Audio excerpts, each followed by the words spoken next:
because I refuse to not be first. Do we do enough? Well, I never shut up about it. It must have been about 16, 17. We nicked their guilt rings. Right, the bouncers' guilt rings. This is no good for me. That's the reality. If you want the honest truth, and I see it every day. This is COLM McGuigan for IFL TV, proudly sponsored by Everlast in New Orleans, Louisiana. It's the first time you've never laughed at me when I'm saying my name. It's good. It's a good start. Eddie, another city ticked off the list for Matchroom. How excited are you to be here, first of all? Yeah, I came to New Orleans about 20 years ago. Fuck me, 20 years ago. When I was managing golfers on the PGA Tour. And there was a PGA Tour event in New Orleans. Wild place. I mean, I was down the, what's it called, the French Quarter, right? I think there was some kind of Mardi Gras thing going on. That was you in your heyday too? I was absolutely smashing it. I was on the bourbons, the lot back then. And now here for boxing. And really here for one reason, because Regis Prograis. I feel like in America, people just, like, how obvious is it to fight a fighter in their hometown?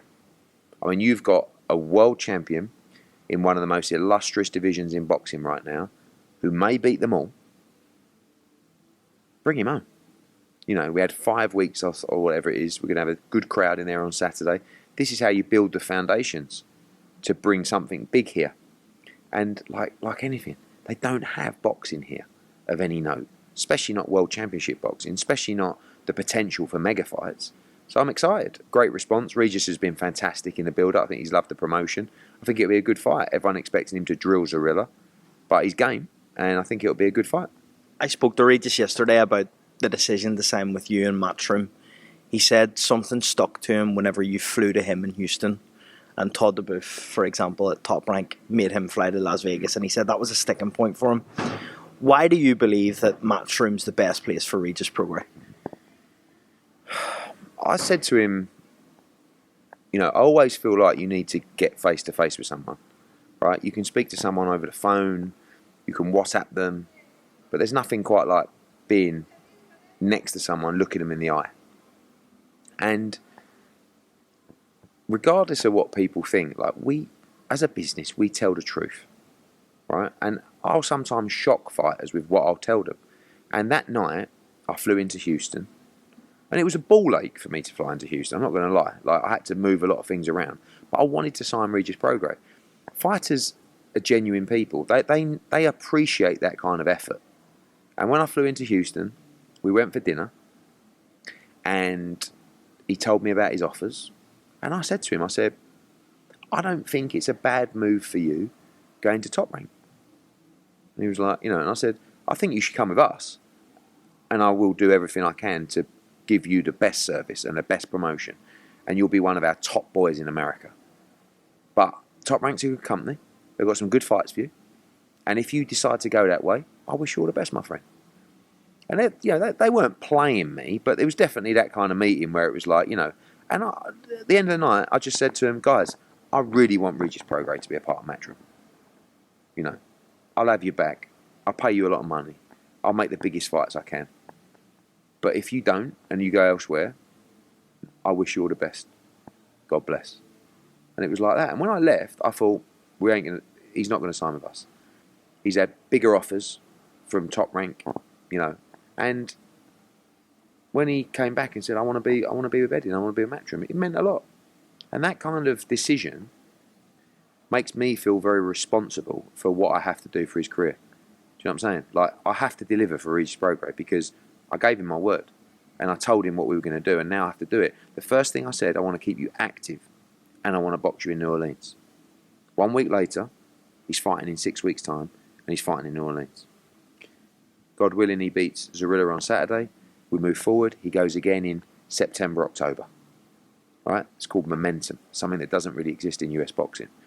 So it meant a lot to win the race, to sign someone. And this division is very important. It's going to be very important to making big fights that we need to be a part of. So to get a piece of that division is important. Well, it's one thing getting a piece of the division. It's another thing using that piece effectively. And that's what we've got to do after Saturday night. I don't mean this disrespectfully, right? Well, don't fucking but whenever you go to these cities, it's a hard sell sometimes in America to fill out these arenas. Are you taking chances on these fighters, for example, here, Montana Love in Cleveland, for example? Did you go to Cleveland? Yeah. It was a good night, wasn't it? The crowd was good, right? We're going to have, I don't know, somewhere between 6,000 and 8,000 in here on Saturday night, right? People take the piss out of numbers like that now. I think it's unbelievable. 5 or 6 weeks' notice to do 7,000 or 8,000. I'll be over the moon if we get those numbers in. So, but when you say take a chance, I feel like you're taking a chance if you're not coming here, right? Now, we know that Regis trains in Houston. He's born and raised in New Orleans. So, if I do Regis Prograis in LA, what the fuck? Like, that for me, that's taking a chance. We need to look at the UK model and know that all of our fighters, when we're selling them in their hometown, that's not taking a chance. That's obvious. You know, when we did Lee Wood, we couldn't get into Nottingham for Maurizio Lara, and we had to go to Manchester. All right, we still did 6,000 or 7,000. We would have done 8,000 or 9,000 in Nottingham. We were taking a chance going to Manchester. So really, I don't think we're taking a chance here. Just certain areas have been suppressed of boxing, like New Orleans. They're not used to it. So there's the element of, boxing's in New Orleans, I'll go to that. But it's not like, you know, we haven't built this as a regular occurrence, and that's what we need to do. We can't do it in every town in America, every city in America, but what we can do is identify our stars and build them there. Now, it's a bit like, on a smaller level, Ray Ford. You look at Ray Ford, Diego Pacheco, two of our brightest young stars. Diego Pacheco is going to be massive in LA. Massive. We started boxing him in LA. You saw 400 or 500 would come out for him all individual. He's from South Central LA. He's a tremendous fighter. He's a young fighter that can win world championships. He's going to headline on July the 7th in Mexico. Then he'll headline in LA. Watch, it'll be 4,000 or 5,000 sellout wherever we go, right? And it will get bigger and bigger. We haven't had the opportunity to build US fighters like that. Do you know what I mean? Because we've picked them up like Devin or like Regis or like Demetrius, where they've kind of already won world championships. It's a tougher job from them. Ray Ford is from Camden, New Jersey. Why would I want to box Ray Ford in LA or Texas? You know, you have to do for his development. But when he fights for the world title, I'd love to do it somewhere close to home. You know? So I feel like we're not taking a chance. We're just doing the obvious thing. I spoke to Regis, as I said yesterday, and he did elaborate a bit on the point whenever he found out Paro was out. For you, is it big fights going forward for Regis Prograis? We've seen Teofimo, Josh Taylor on Saturday night. He spoke about wanting Teofimo next. He also would welcome the Josh Taylor rematch for revenge. Is that something you'll look into? Yeah, I mean, I think Josh will move up to 147. Teofimo done brilliant. I mean, amazing. Love to make that fight. I spoke to Devin yesterday. We're going to make him an offer for the Regis Prograis fight. We've got Jack Cattrall. Great fight. We've got, you know, a fight that DAZN are going to be very interested in as well, is the Montana Love Richardson Hitchens fight, which is coming up in Detroit. It's going to be a brilliant fight. The winner of that's going to put themselves in position as well. So we've got loads of options for Regis, but we need to build to unifications and mega fights. We've got Ryan Garcia. I mean, the truth is, COLM, is that really it all comes down to the fights that other people fancy. Right? You know that if Ryan Garcia and his team believed they could beat Regis Prograis, or Regis Prograis was a good fight for them, we'd get it. Like, we're the same platform. So I've got itchy hooter. We've got the same platform. It's a phone call, but they look at Rolly Romero because that's a much easier fight. Do you know what I mean? So, and I think Regis will look devastating on Saturday. So after this performance, people won't be queuing up to fight Regis. That's when you hear the excuses come out. Oh, he's not that big, Regis Prograis. You know, oh, they only done 6,000 in New Orleans. Oh, but whenever someone says that, that means I don't really fancy the fight. You know, I've said it before. I asked Bob Arum in New York last week about the possibility of re-signing Devin Haney.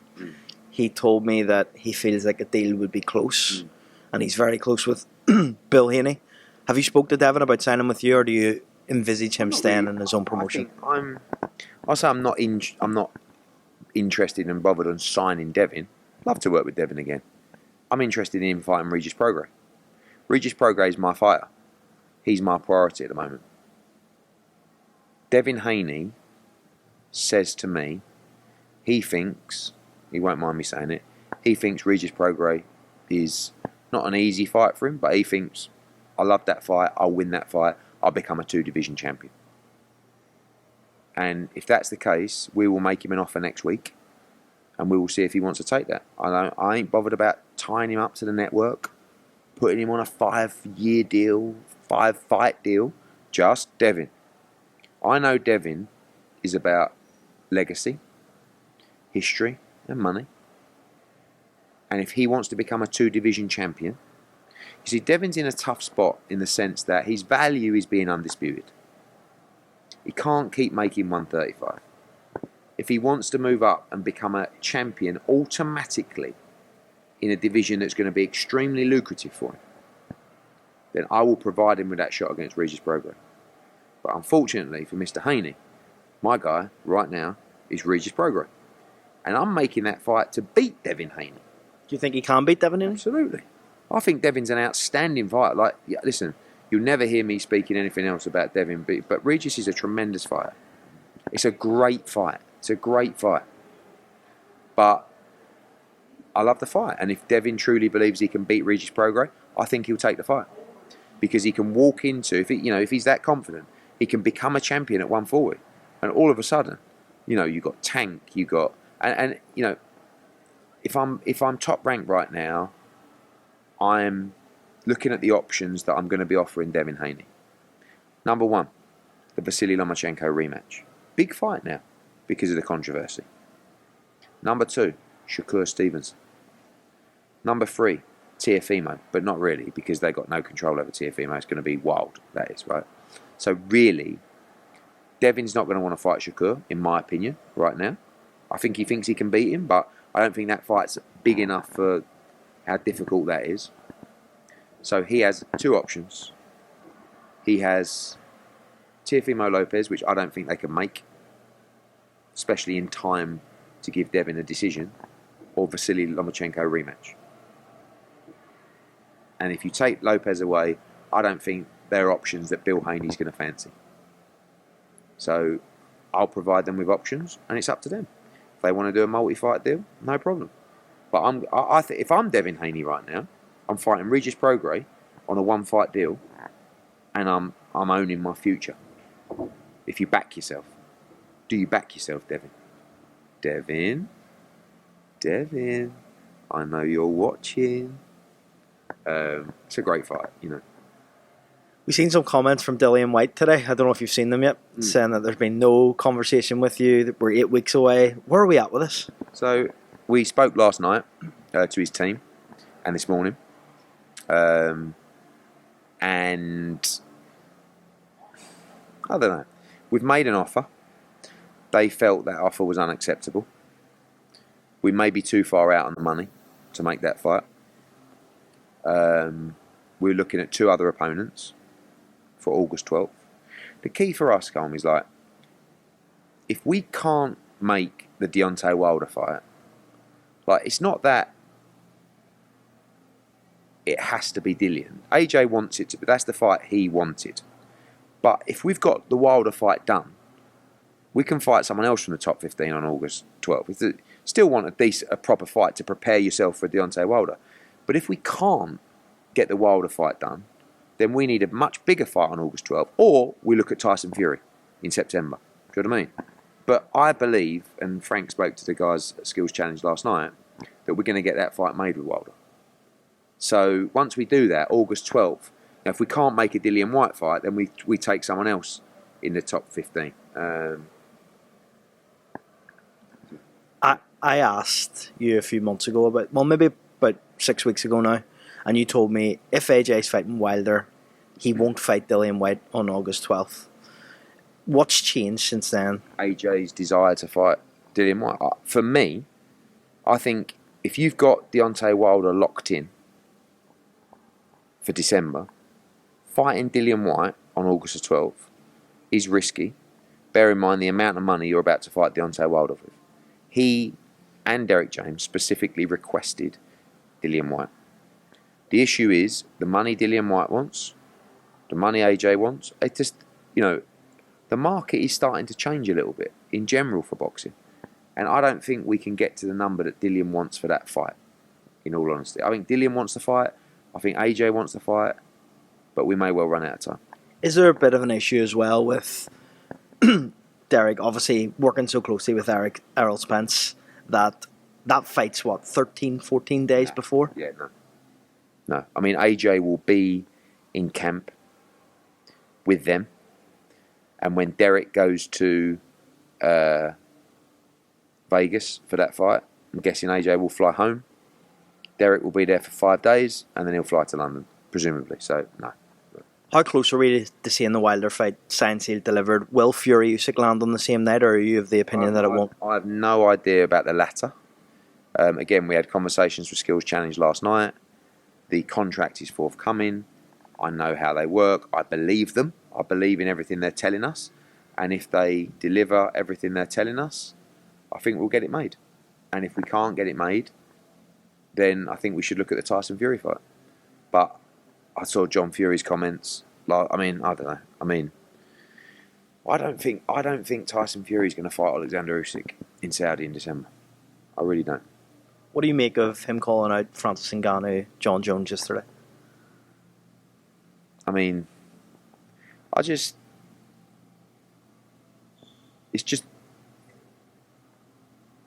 it's not nice, but at least you see the responses now to the posts, and people look at. To be honest with you, I don't feel like anyone's interested in Fury and Ngannou.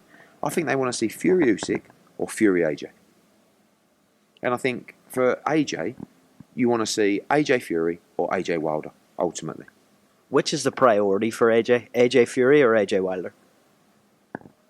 I think if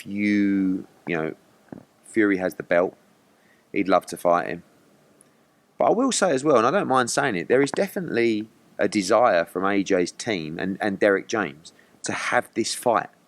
He's had one fight since the two Usyk defeats, and that was back in April. And they definitely want another fight before they go into a Fury or a Wilder. And I don't think there's anything wrong with saying that. It's not, he's scared. No, this is a very big moment for his career. He's going to fight Deontay Wilder or he's going to fight Tyson Fury. He'd just like one more fight to gel with the trainer. I think that's very sensible. But, the Fury comments really, I think people have just had enough. And I think he's in a tough spot because I think if he doesn't fight Usyk in December, I don't really know what he's going to do. And I think he wants to fight in September. But then all of a sudden he's going to an Usyk fight where he hasn't boxed for a year. And his last fight was Derek Chisora. And Usyk would have beaten AJ and probably Dubois going into the Fury fight. He'll be flying. And I think that's another thing that's taken. We've seen Bacoli has been rumoured to be an opponent. Could you see that fight happening? For Fury? Bob Arum stated it last. Has he? I don't believe Tyson Fury fights Bacoli at all because there's no money in the fight. And Bacoli's not bad. He's not elite. He's not Usyk or AJ or Fury, but he's a good heavyweight. And there's no one's heard of Bacoli. Last one on the heavyweights. You mentioned that there's two other opponents for AJ. Who are those opponents? I'm telling you. Come on, Edward. No, because what's the point? Because I tell you, goes out to the media, someone does this, he wants more money, it just gets out of control. People trying to block things, people offer them up. You have to understand how boxing works, Carl. Everyone is trying to fuck you at every junction. Right? Stop fights, make up stories, fucking like whatever. It doesn't matter. But next thing, I'll tell you two opponents. You know what happens then? Rival promoters go to those fighters and try and offer them a deal to block them from fighting Anthony Joshua. That's what happens. That's what you're dealing with here. So the answer is absolutely no. If I guess, will you tell me no? No, but you can guess. Otto Wallen? Yes. No. That was a yes. We'll move on from that. You spoke about Skills Challenge. Will you be working with Canelo for this next fight? Because it's rumoured that he's going to maybe fight Badu Jack. He'll be working with Skills Challenge. Look, I spoke to Prince Khalid about the fight 2 days ago. About 2 months ago, whenever it was, I had a meeting with Prince Khalid about AJ Wilder, and we spoke about doing Canelo against Badu Jack 2 months ago. So yes, is the answer. But there are conversations going on internally with Skills Challenge and Eddie Reynoso I don't think that fight happens in September. I don't think that's more because one, Saudi aren't looking to do a fight like that in September, and they're not going to have the time to get that done, especially bearing in mind the December plans. That's more of a January, February fight. So the bigger concern at the moment is who Canelo fights in September, because he definitely wants to fight in September. And I'm not 100% sure, but I don't think it'll be Badu Jack for that date. Will it definitely not be Bivol now? No, it could be Bivol. I mean, we've made Bivol an offer of which he rejected. We need to go back to both fighters and provide them with numbers that they would accept, and we're not there yet. So we have two other options for Canelo that we're working on at the moment. He obviously has his separate conversations with PBC for Charlo and Benavidez, and and we'll have to see which one he takes. I spoke to Edgar Berlanga last week at the Matchroom event in New York. I spoke to him, I've spoke to you before, about the idea of fighting Canelo in Yankee Stadium. Is September too soon for Edgar Berlanga, providing he comes through the Quigley test?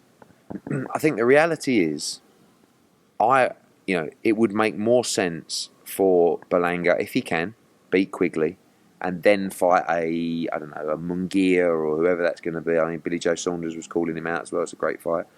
And then fighting Canelo.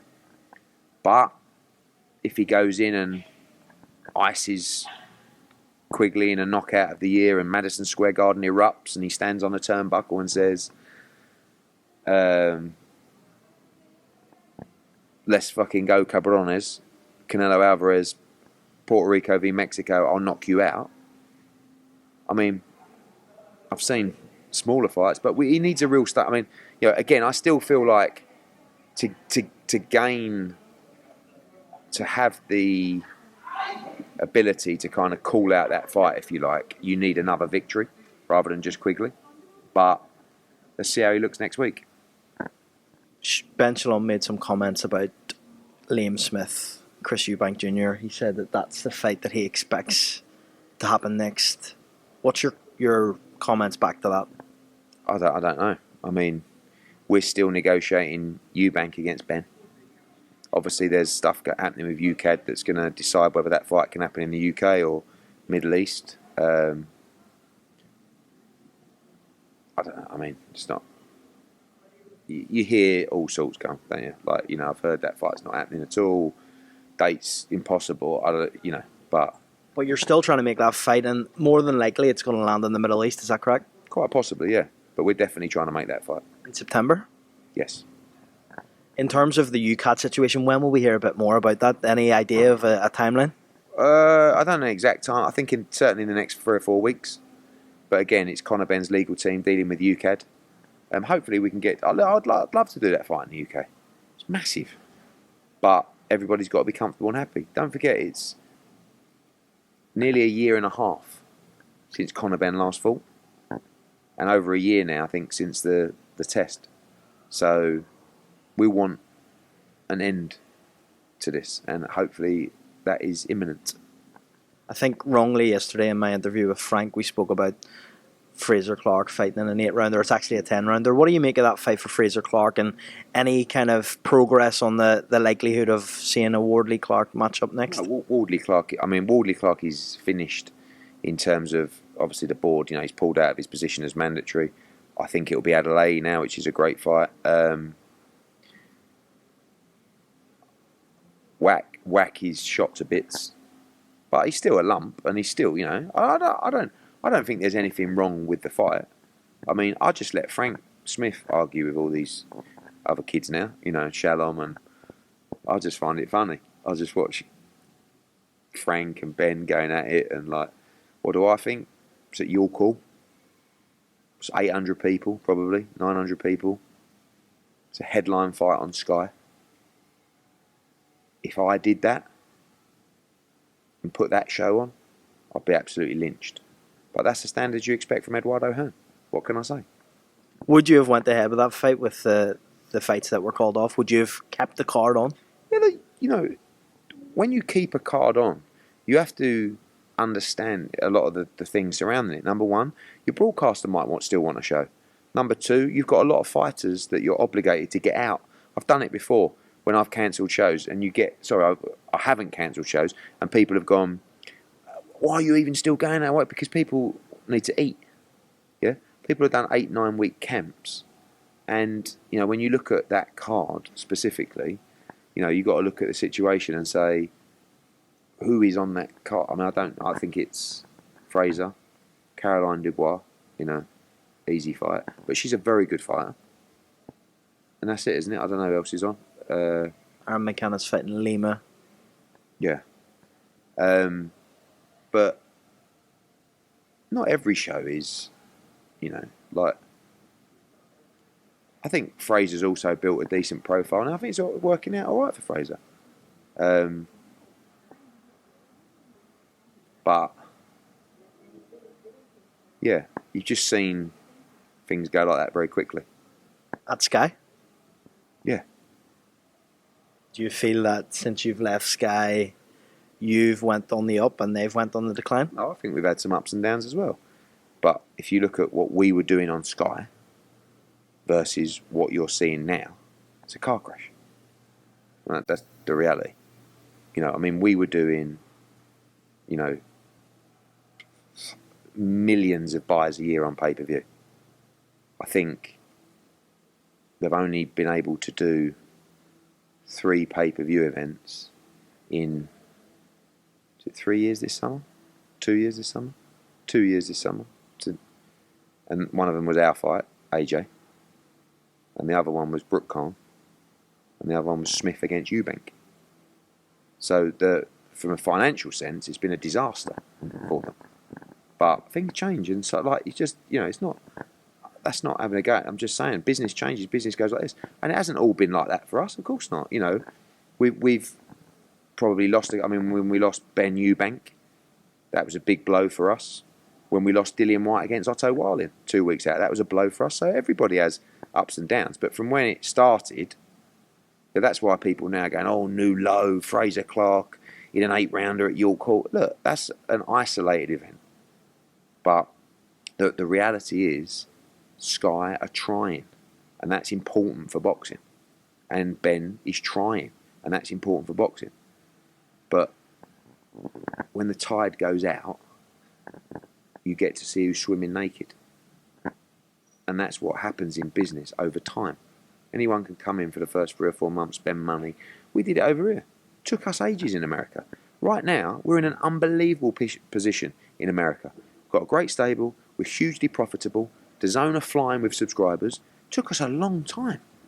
So they've been going for 3 years, so it's going to take them time, but it's great that they're still in it, and it's great that they're trying, and Frank's trying, and Georgie's trying, and because without that it would be boring, I have lots of questions, but we've got a couple of days here, so I'll wrap this up. We're going to do something a bit different, Edward. So yeah, we're going to do something a bit different. I'm going to name a couple of names, and I'm going to ask you to read the last message in that chain. So either from you or to you, whatever the last message says, within reason. Okay. Well, obviously, some things I can't read out if it's specific confidential information, but go on then. Okay, first up, Prince Khalid.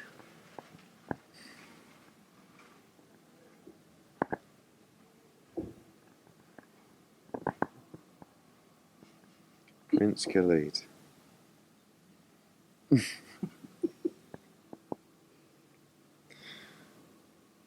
Okay, you won't know what this is about anyway. Okay. So he just said, yes, it's weird. Yes, it's weird. Yeah. Okay. We can't really elaborate on that, but it wasn't in relation to AJ Wilder.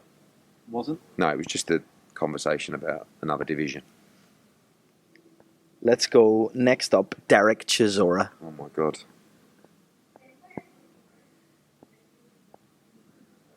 Okay.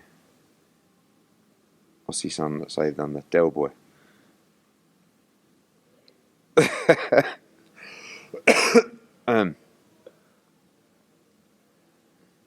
Okay.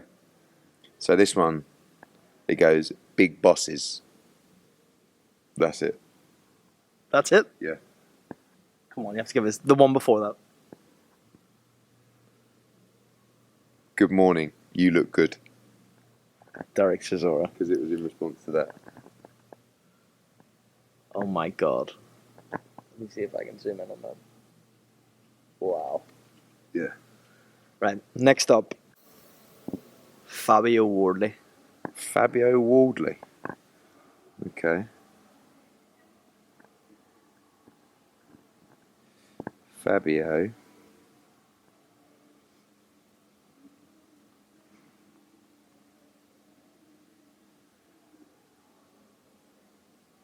He goes, yeah, exactly that. With reference to Fraser Clark. No, it was in reference to another opponent for July 29. Any idea on who that opponent is It's yet? not a game, is it? Like, you've asked for the last message. You can't then get the last message and then go through every other message. Do you know what I Right, mean? the next two are going to be my favourite. George Warren. George Warren. That was yesterday. Can't really say. It's not.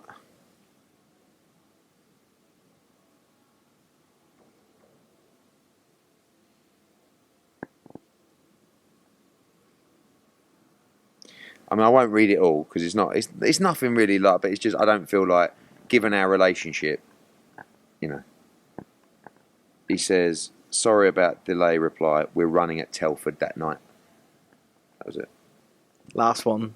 Last but not least, Johnny Nelson. Johnny Nelson. We don't really message. Let's have a look. There was something. Here you go.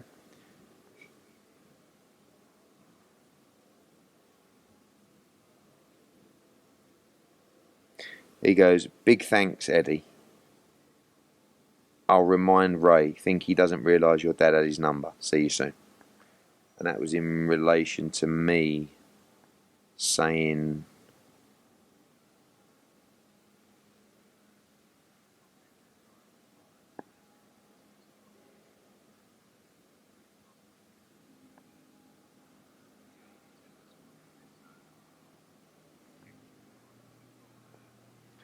Yeah, it was about some guy that I met randomly who has got some kind of cure for arthritis that my dad was going to see, and Johnny knows him.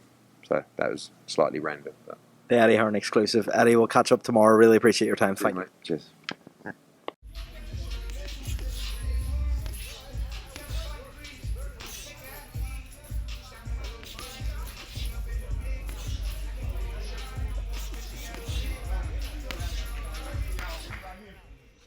Because I refuse to not be first. Do we do enough? Well, I never shut up about it. It must have been about 16, 17. We nicked their guilt rings. Right, the bouncer's guilt ring. This is no good for me. That's the reality. If you want the honest truth, and I see it every day,